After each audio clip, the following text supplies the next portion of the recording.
Hello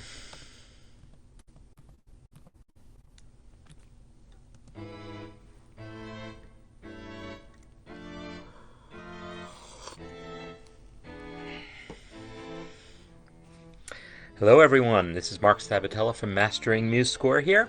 Welcome to the Music Masterclass. For those of you who are new, welcome. For those of you who are not new, welcome back. This is my weekly Thursday series where we look at making music, arranging it, composing it, and just creating music in general. As always, it's brought to you by the Mastering MuseScore School. I've got the link pinned up at the top of the chat. This is where I have my online courses for MuseScore and music theory. And it's some really great resources there. Hope you check them out. All right, so what I usually do in these music master classes, actually there's not like a set format, but typically I might talk about something that's been on my mind, and then we'll start looking at some of your pieces. Today I don't have, well, I always have, as you know, I'm working on my counterpoint course right now, and I'm just about done. I just uploaded yesterday the last actual lessons in the course. I think I'm going to still add a couple demonstrations yet, but so I expect, barring disaster, to launch next week, and you'll be hearing all about that. So I've got a lot of counterpoint in my mind, and but I'm going to hold off on talking about that because I'll talk about it all next week. Instead, I want to get right to some of your music here, and in particular, there's this really, really beautiful piece by Joel, who submitted a few of his older pieces, but this is one he just composed, and I'm going to focus mostly on this today because there's so much to talk about in it. Before I actually do so, I do want to just sort of check in with the chat and see what else I'm missing. I see lots of check-ins and weather reports, and yeah, it is cool here in Colorado where I'm at. Okay, so what am I going to say? So, Joel, this piece is really good, and feel free, I see that you're here in the chat. I'm so glad you could make it. Feel free to tell us anything more you want to tell us, but I'm going to go hop over to where you actually have the score posted here with some comments. So it's posted there to the share and discuss space, and let me actually post that link in case, because this is where, if you want to have your own music considered for discussion,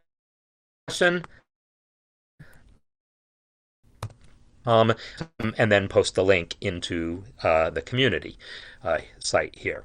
So where that score is posted, he's got some comments, and yes, so Joel, my condolences on the passing of your father. As we've noted, it was just within a couple days of passing of my own father, so it's yeah, it's a difficult time to go through, one that brings up a lot of emotions, and it's quite apparent in the music.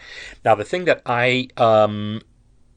I don't know much about you other than what I've seen you post and what's listed here on your bio, but I understand that your degree is in piano performance, and it shows because the way you write for piano is very, very expert writing for piano. It's the sort of thing that someone who is not a good pianist themselves probably would not be able to write at that level for piano, because as soon as you try to write something that sounds a little difficult, chances are you don't know what you're doing and you make it too difficult. You don't make it pianistic. So no, I think that you are doing you just do a fabulous job of writing for the piano. And even though your degree is in piano, your composition is really, really strong. And so there's just a lot of really nice things to be able to talk about here. So what I'm going to do is I'm going to see first if you've got any, well, I'm just going to play the piece, and so that y'all can hear it, enjoy it, and then we'll just start talking about little bits and pieces of it as it goes along. So the dynamic contrasts in this piece are very strong. So I am going to kind of ride my volume control a little bit and bring it up maybe in some places where it's really quiet, and so forth, just to make sure it comes through okay in the live stream, because it's not otherwise compressed audio or anything. So, without further ado, let's hear Mi Viejo. I think we'll hear Mi Viejo. Try that again.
Bravo. Bravo. That was just a really, really amazingly gorgeous, powerful, emotional statement that you've made with this piece, and the things that you did just to make MuseScore's playback be as expressive as they were is worthy of note in itself. If I listen on MuseScore, when I listen on MuseScore .com, I see that that's all that there is the MuseScore audio. But when I first listened to this, I actually thought this was a real recording. But it is just all the nuances that you took, adding all the little invisible tempo markings and the things that you did to make it as expressive as you did. It's just marvelous on so many levels. I'm going to tell you all the things that I notice going that I think are worth learning about. And then, so I want to take some of what Joel's done and help maybe explain some of it for the benefit of others. And if along the way I come up with some suggestions for Joel, great.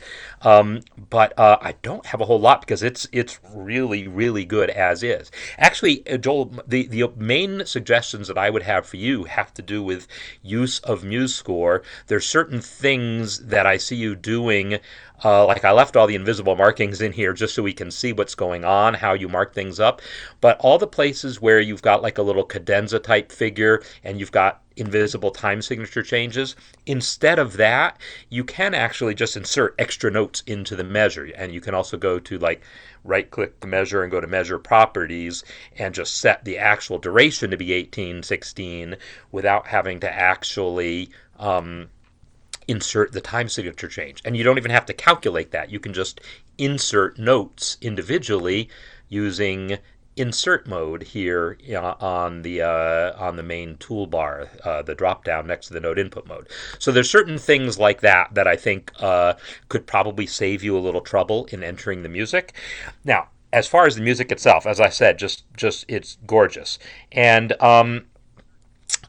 Chopin is definitely all over this as far as where things are coming from. And feel free to talk more about the specific references because I didn't have that information before, so I don't have that all queued up or anything. But if it's especially relevant, I can go find those particular sections. What I want to do is, kind of take this as is. And one of the observations, so like the first thing to me of note is talking about the overall form is being very free, right? It's not like in sonata form. It's sort of rondo-ish. Is this something you would agree with, Joel, that maybe you were thinking rondo? I don't know, because there's basically the recurring theme that comes back over and over again, interspersed with other stuff. So at that level, it's vaguely rondo-ish, because that's the definition of rondo, right? A main theme, go to something else. Come back to main theme, go to something else. Main theme, go to something else. And the main theme is stated all sorts of times, but it's stated very differently every time it happens. So that it has more of a theme and variations feel as far as that goes. I'm looking for like the first super clear statement of the theme, and I think I'm going to go with this one right here.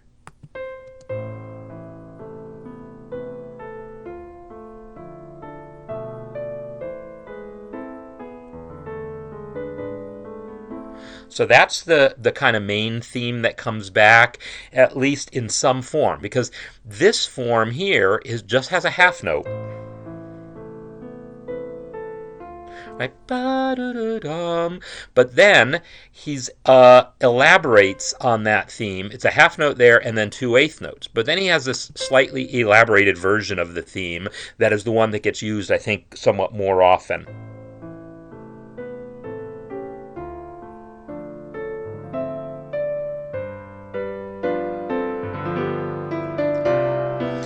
And that's the part, I don't know if that's what you were looking at, Colleen. That is the Ennio Morricone section, if there ever was one. As far as something about the voice leading and the harmonies here, I got to think about why I think that.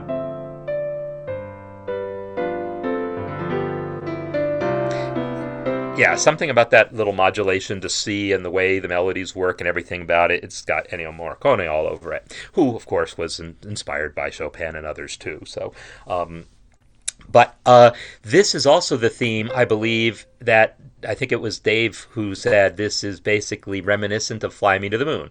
Fly me to the moon and let me play among the stars, or whatever. It goes different from there, but that line is Fly Me to the Moon. And the thing is, you cannot write 5 notes of melody that aren't existing in some other song if you want it to sound even remotely pleasant. If you want it to sound at all, diatonic and like it's in a key that does singable things, that's basically moving stepwise, any combination of 5 notes in a row has been used somewhere else. So in this case, it happens to be Fly Me to the Moon. That is my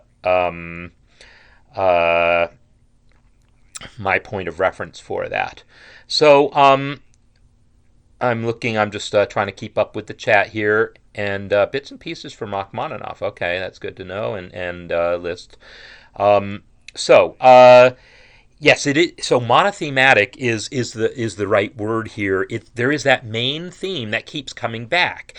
So when I say it's rondo-ish, I'm acknowledging the fact that intersperses with other stuff, but it is essentially monothematic, meaning there's one main theme. Just like in a fugue, there's one main theme tying the thing together.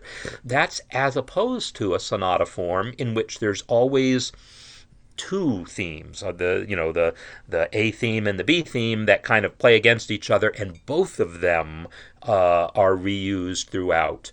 This one really just has the one main theme that defines it. But it's so presented differently, all the different places it happens. So some of the things that, there were just all sorts of like random little things that I want to point out. Joel, if there's particular things you want to call attention to, or particular things you want to ask me about, my opinion about, I'm happy to look at those. I'm going to talk about some of, specific things, like this little passage that goes on starting right after this measure. I want to get into it.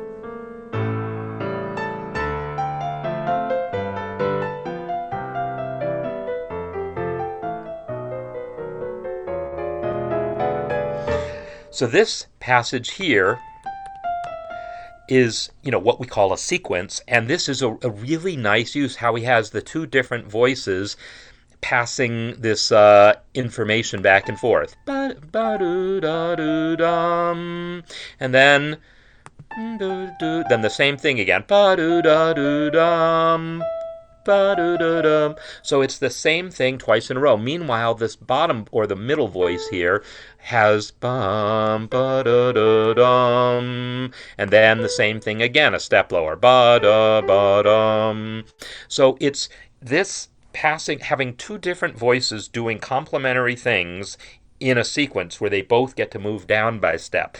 This is just a lovely technique it's very Baroque. So this is like the one passage that's hearkening back to something that's very pre-Romantic era. Not that Romantic composers didn't do this, but it's a very, very Baroque technique. So I thought that was a particularly interesting and effective thing going on there. There's another thing, I don't remember where it is. When you get into these big chords here,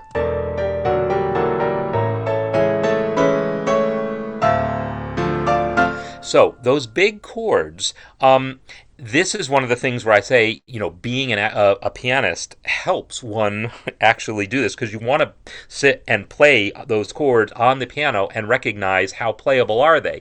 And I see all sorts of evidence throughout this as I look at the chords of the little subtle things that are going on that make it both more playable and more smooth to listen to.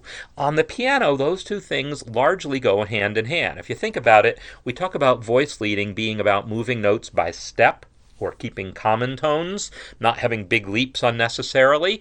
Well, that's easy on piano, right? Moving by step means you get to use 2 adjacent fingers as opposed to having to move your hand all over the place. So if you look at this, he's got these common tones like this D is just holding on throughout those first four chords, as is the B flat.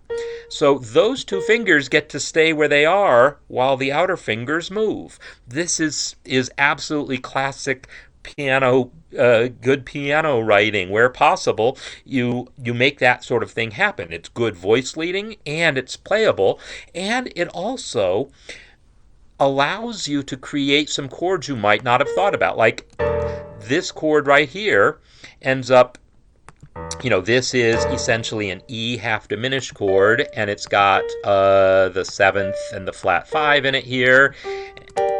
And then it's going to this other, well, it's still that same chord basically. It's just moving motion around the outside of it. But the point is, sometimes those inner notes become interesting non-chord tones when you use this approach, and then you get to decide, do you want to hold on to them or use that as a chance to move them? And there's just, it's just really good attention to detail in passages like that, I think. Yes, and the Latin American influence is very clear to me in the rhythmic aspect of this. There's a danzón and other styles. It's not even a specific style, but there's particular rhythmic things going on, and just the types of chord progressions that are used, very reminiscent of South American music. And Central American music. So this little passage here kind of caught me surprising here.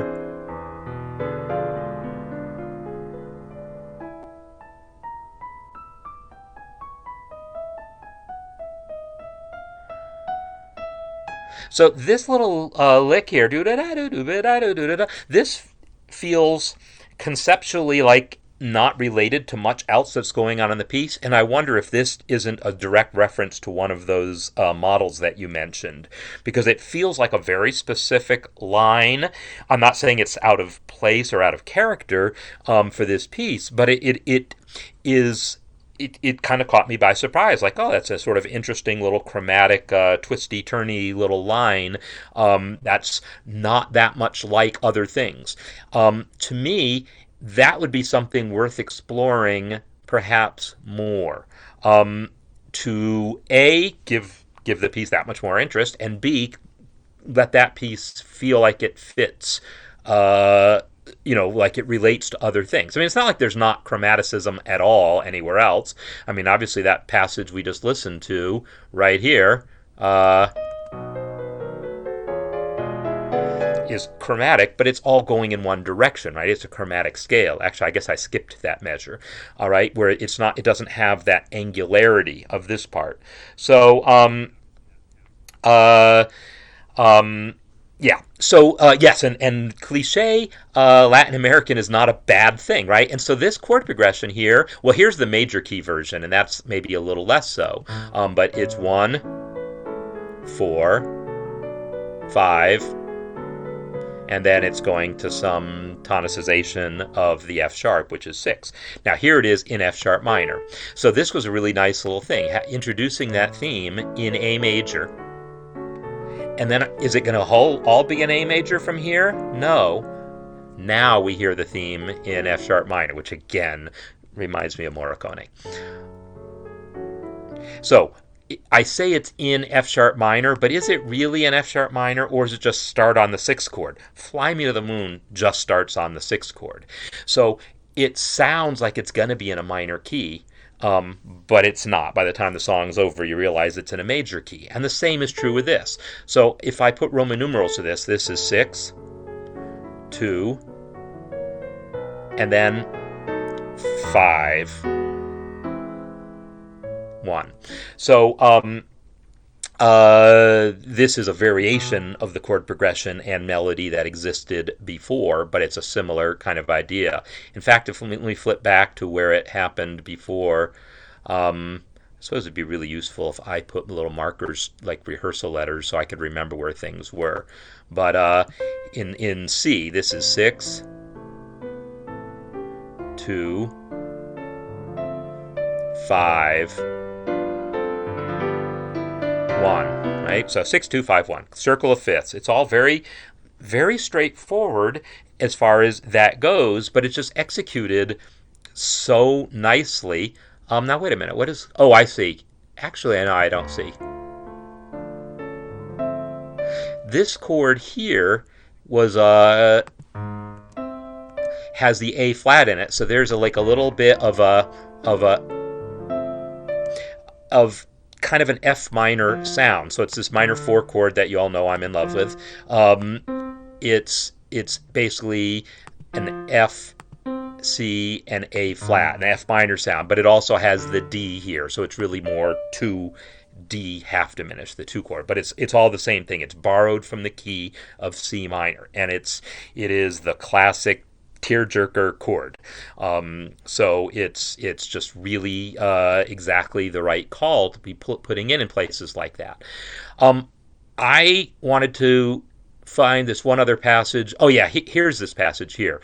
Because I remember when I was talking about the big chords, and he's doing the same thing here of keeping common tones where possible.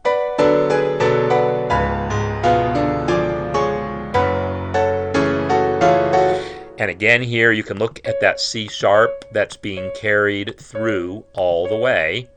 And the A is carried through everywhere it can be, right? And that's really nice. Now in this passage, I'm just going to go on a limb and guess that you notice that this chord here isn't as heavy as the others.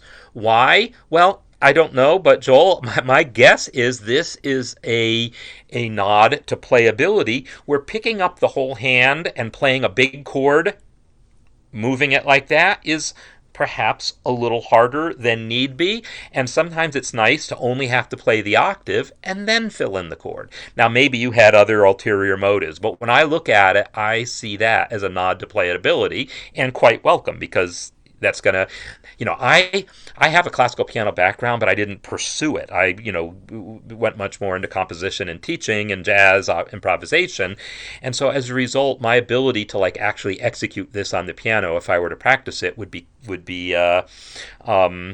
not up to the level of someone who actually did pursue that more. So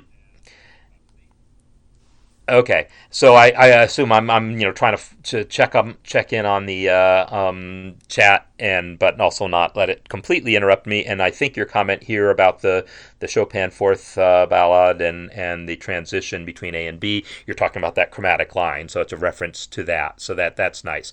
I would I still might encourage you to see if you can find another place to work that in, or maybe you did. Maybe it's hiding in there and I just haven't discovered it yet. That is quite possible. So there's also just nice, so when I say that theme comes back but with different arrangements, different harmonizations, different textures, here it comes here, buried in the left hand.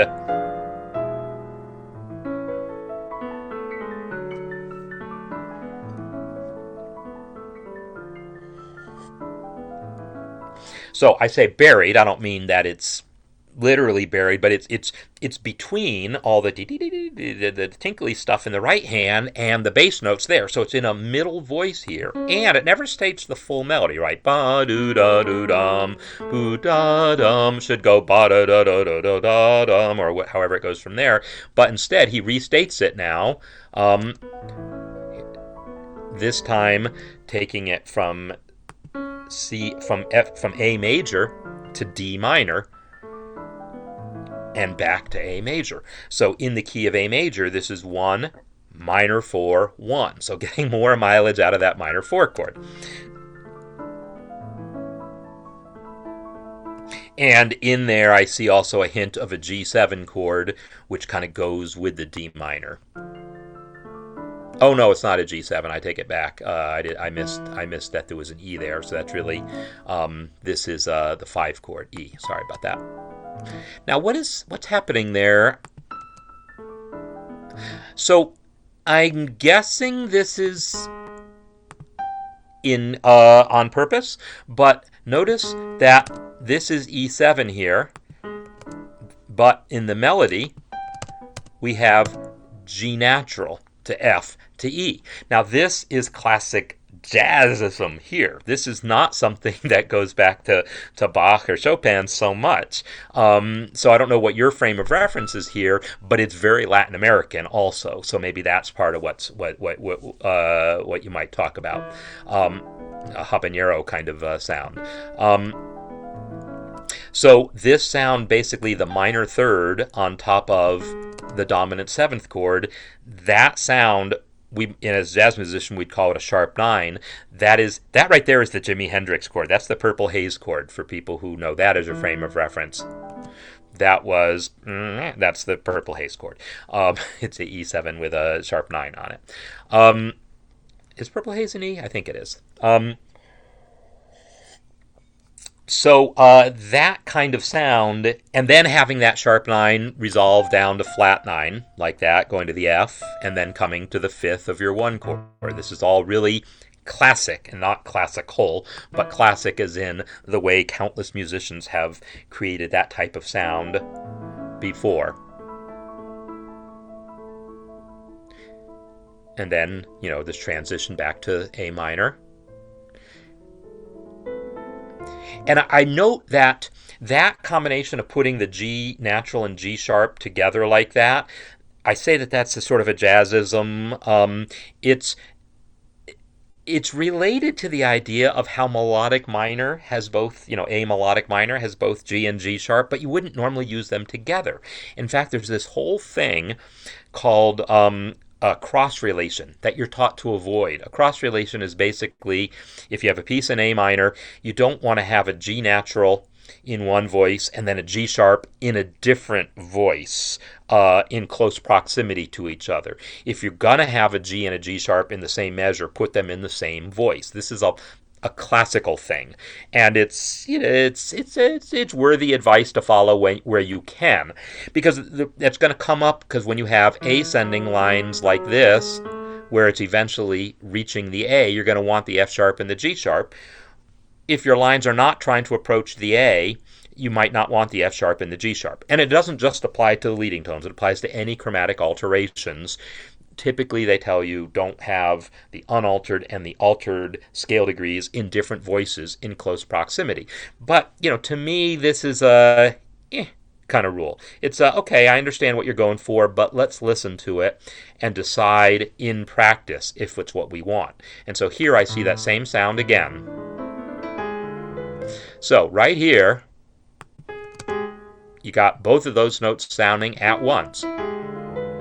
So it's it's very, very much that same sound. It's that E7 sound with this sharp 9 resolving down to flat 9, coming back to here, and it's a really nice sound.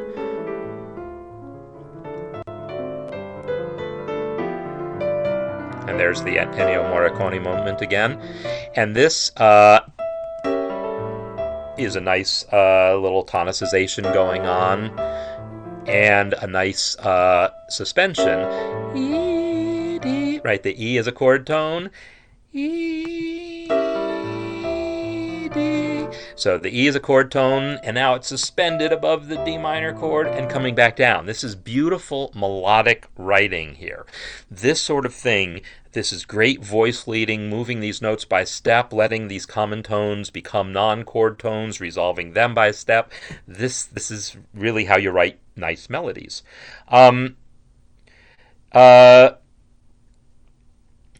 Okay, cool. So yeah, bolero is another Latin American type style that's going to use a lot of those same sounds. So there's just so much to really enjoy about this piece. I want to talk about this section here for a moment.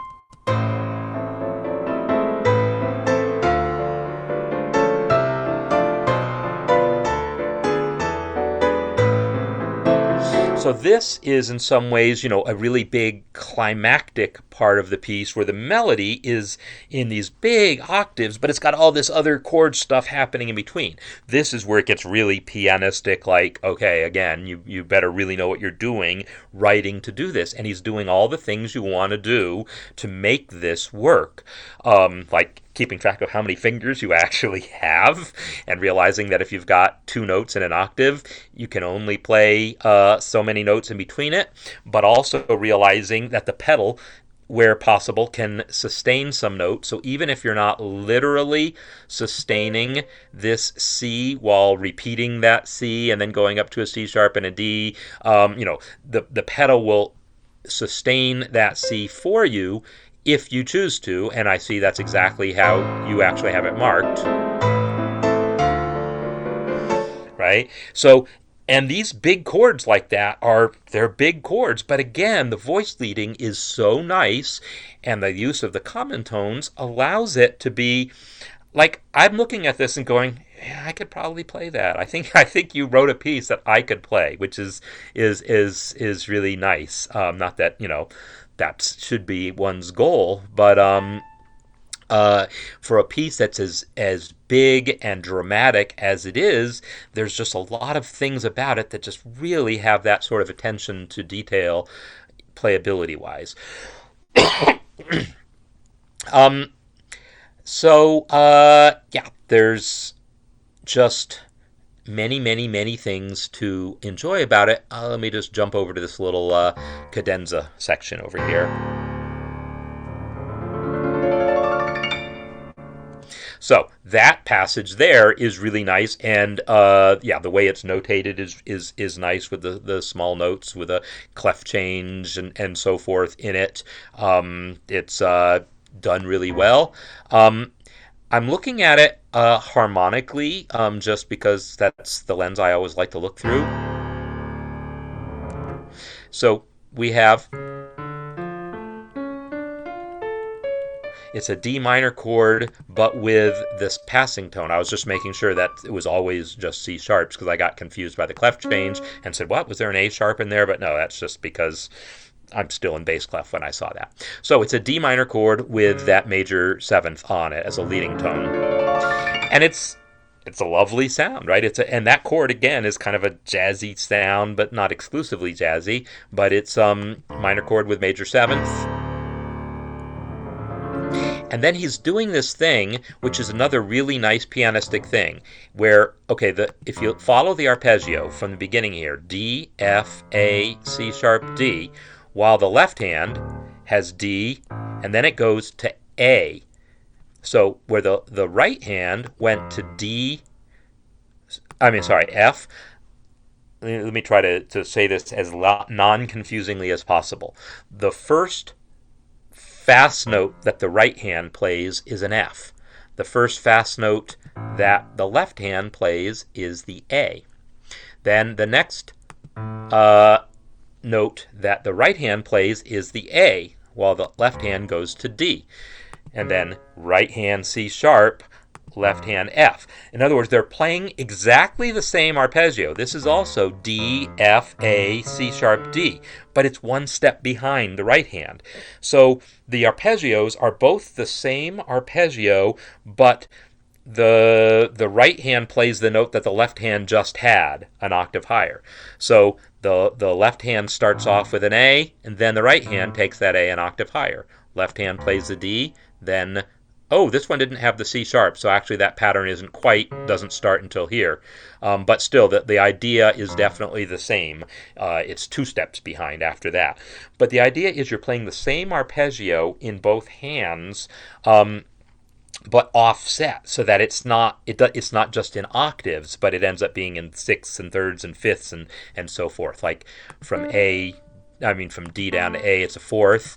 From C down to C sharp, F down to C sharp is, I guess, a diminished 4th. A down to D is a 5th, right? So we're getting these different intervals happening there. So it's in harmony the whole way it's going up. That's just a really nice way of doing arpeggios that sounds a lot bigger and fuller than if you just wrote the same arpeggio in both hands. And yet, it's not any more difficult to play-ish. It's a little mind game to actually pull that off, but it's conceptually it's not actually harder to do, and yet it sounds a lot fuller. So it sounds much bigger and much more complex than it really is. It's just a very simple arpeggio in both hands that are just offset from each other. Anyhow, uh, so there you go. I like that. And then, is this going to be? Yeah, similar kind of thing going on there, where it's essentially the same arpeggio. Um, it's a B major arpeggio with a major seventh, and then the left hand also, but they're offset from each other, so they're always like a fourth or fifth or sixth or whatever they are apart. Um, and then we get this nice kind of simple statement of the theme.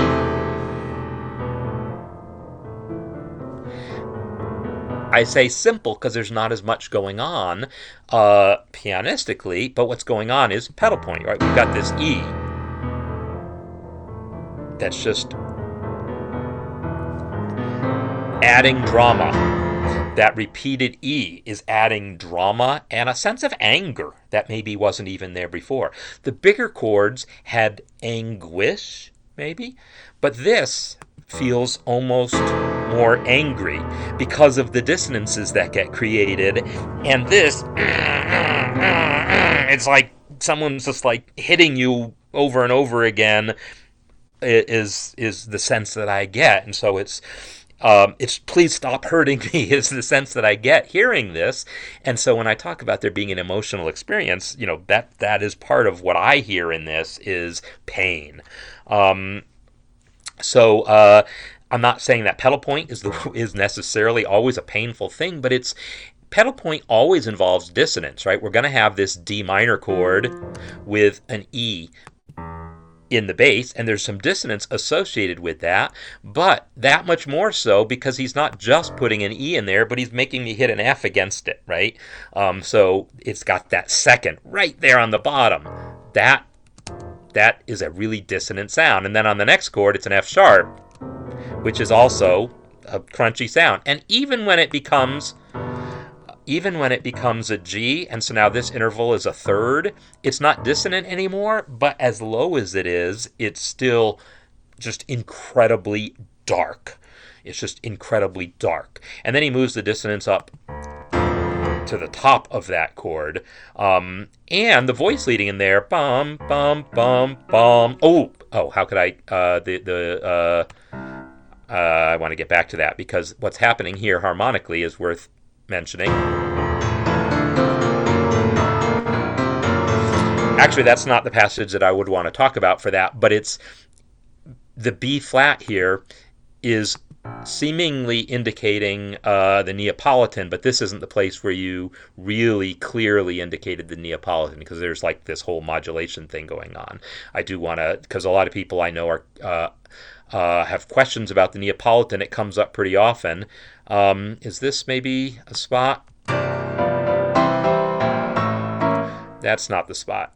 Help me out, Joel. Where's your Neapolitans? Because there were a couple really good, clear examples that I wanted to be able to show because, it's come up a couple times before where people say, I'm not really sure where to use a Neapolitan, and there was just a sort of a brilliantly perfect use or two in the piece. And so I'll tell you what I'm scrolling looking for is that's not it. What is this?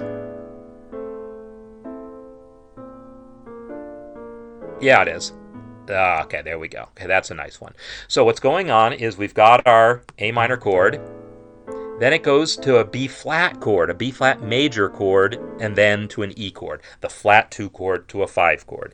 That is the Neapolitan. Now, traditionally, when you learn about the Neapolitan chord, you learn about putting it in first inversion. So you'd have a D in the bass, then leading to the E to avoid that tritone leap there. But there's nothing wrong with that tritone leap, and again, this ends up making it feel that much more jazzy. It makes that B flat chord feel like a tritone substitution for the E7, to use jazz language there. So So yeah, that's right at the beginning. That's probably the one there. But there were other places too where that Neapolitan chord shows up, and maybe. But yeah, so the thing that I was just pointing at was the thing that made me think of it was Neapolitan-ish because I saw the B flat coming, but then it didn't move the way I expected it to move because you had something else in mind. Here's another spot.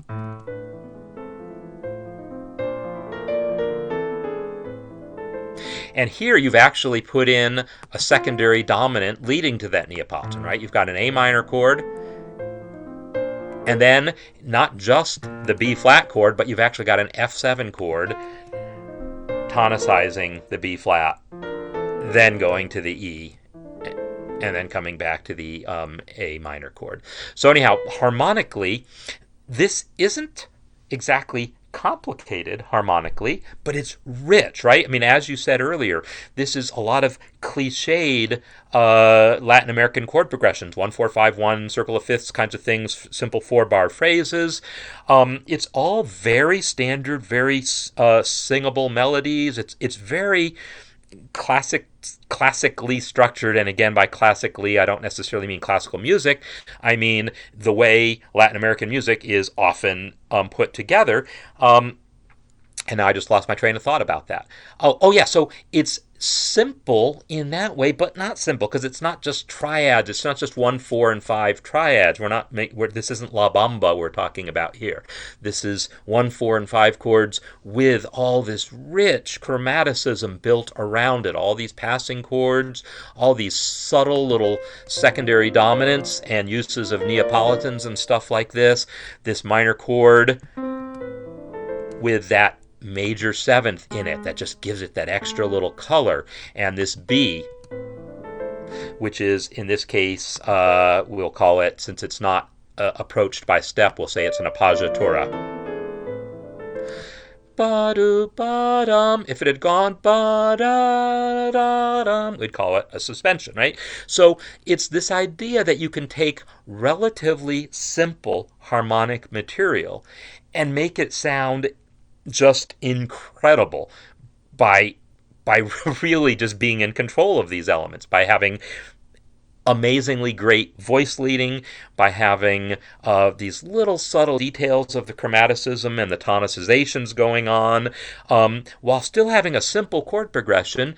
But yeah, having, when I talk about like the voice leading, like look at just this little random spot here. So bottom voice is leaping fifths, as it should be. The middle voice, ba-da-dum, top voice, ba-da-dum, right? So it's great voice leading within those arpeggios. In this case, this is not a place where the piano rewards you for that. If you're going to have that kind of arpeggiation, that's big chords like this, the hand kind of really wanted to jump down from the B to the E, and therefore the piano kind of wants to trick you into having bad voice leading, to say, hey, I leapt from the root to the fifth of that chord, let me just go from the root to the fifth chord of the next chord. But no, you don't want to do that. You want to keep that middle voice moving more smoothly.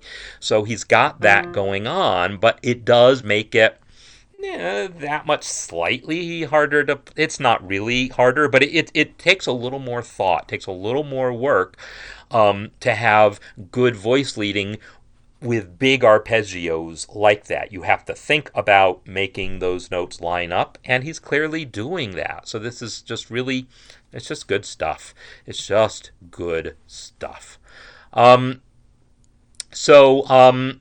Yeah, and then coming into the end, it's after the anger part, okay, so the anger kind of subside. Oh, I wanted to just hear that little modulation thing because it was so interesting. So as soon as I hear that B flat, I'm expecting that Neapolitan thing, but then some other stuff starts going on, because then we've got this G flat, and so there's other things going. And then up a half step, right? So I don't have a ready-made explanation for this. I could totally examine it and say, well, here's what's going on. Joel, you knew what you're doing when you were doing it. I would say harmonically, that's by far the most complex thing that's going on to my ears. It's the only thing that happened in it that I didn't instantly have a sense of what's going on with. And so it's a transitional passage. It's getting us out of that pedal point and getting us back into it, into a simpler part. Still dark, but now we're learning to live with the pain, perhaps.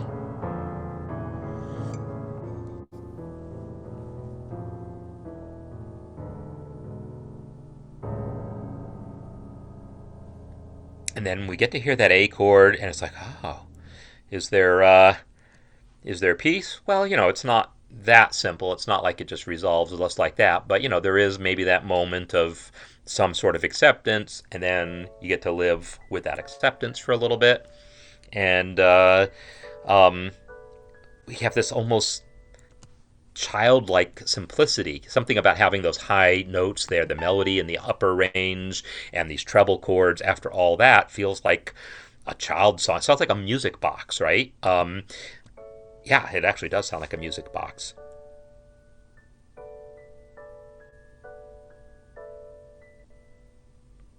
And then, again, Ennio Morricone comes to mind.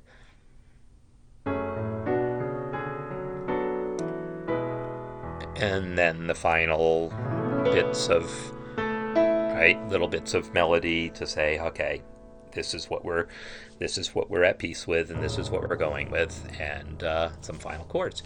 So yeah, it's just really brilliantly conceived, brilliantly executed. You've done a marvelous job, and hopefully some of my comments kind of through it are helpful to anyone else. I don't know, Joel, that I have any constructive things for you, because it's just so well done, other than the comments I made about things like, the fact that you didn't necessarily need to have a hidden 3/4 here. You could have just deleted a beat, because you can also delete beats. Like, for instance, if I just select this note and press Control Delete, well, there's that chord now.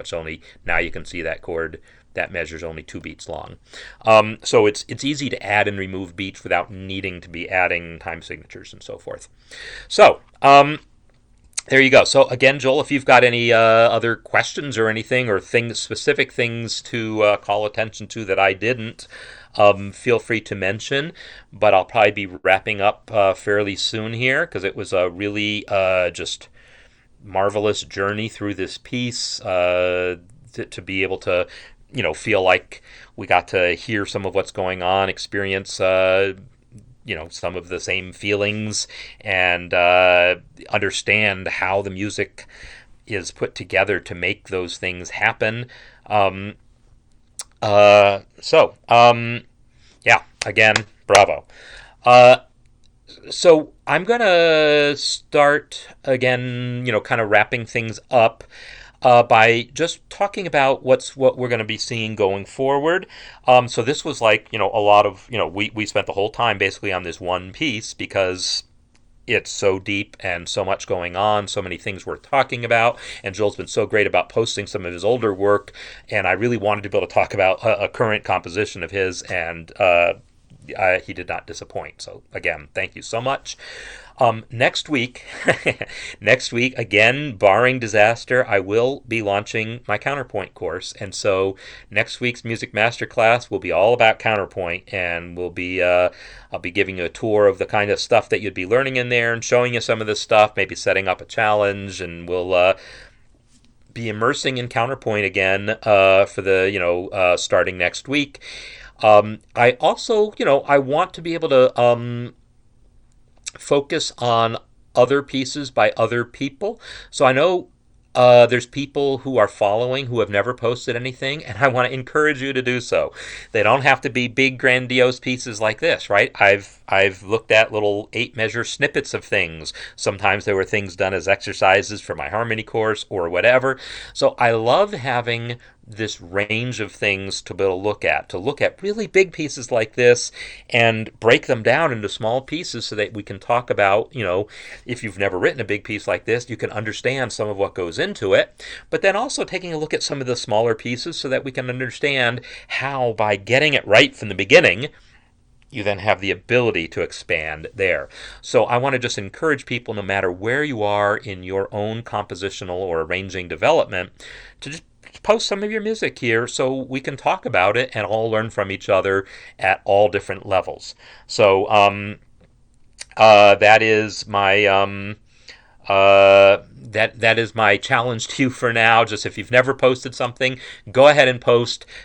I probably won't be looking at it next week because I'm going to be talking just about what I want to talk about counterpoint-wise, but I want to have a nice selection of pieces to be able to choose from in coming weeks to be able to look at different kinds of pieces, different styles, and so forth, get a little variety going on. So, thanks everyone for being here. Thanks, Joel, for the amazing music. Again, condolences on loss of your father. And we are now going to close out as I usually do with my theme music here. So again, this has been the Music Masterclass. I'm Marc Sabatella with Mastering MuseScore. We do something like this every Thursday, something like this, because it's always a little different. Sometimes it's looking at a bunch of pieces. Sometimes it's me maybe demonstrating something of my own. But this was like an in-depth look at different aspects of one single piece that had so much to offer. So if you're interested in learning a lot more about virtually everything I talked about, by all means, check out the link pinned to the top of the chat. It's my online school where I have my MuseScore course, where I have my basic theory course, where I have my harmony course, and any day now, my counterpoint course. So much to learn, so much music to play, so much music to write. I just hope you all just enjoy all of this as much as I do. So until next time, I hope everyone has a great week.